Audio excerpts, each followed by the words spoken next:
And in case you think you can't do this, this is Thomas. I actually worked with Thomas at the Salvation Army, where we helped them completely revamp their food program, which was horrible. And Thomas, he was a gangbanger, had never passed his GED. He had 6 kids. The gang unit in LA broke into his house. And he went to the Salvation Army on a court order, which a lot of those guys do. He was court ordered to go there.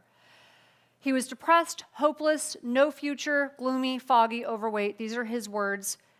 But through some coaching, same coaching we're going to give you, he lost 85 pounds, said his mind was faster, clearer, he was energized, and he actually finished his GED. He had failed his GED 3 times, and then he passed it. And he never realized the power that food had over his thinking, over clearing up brain fog or giving you brain fog.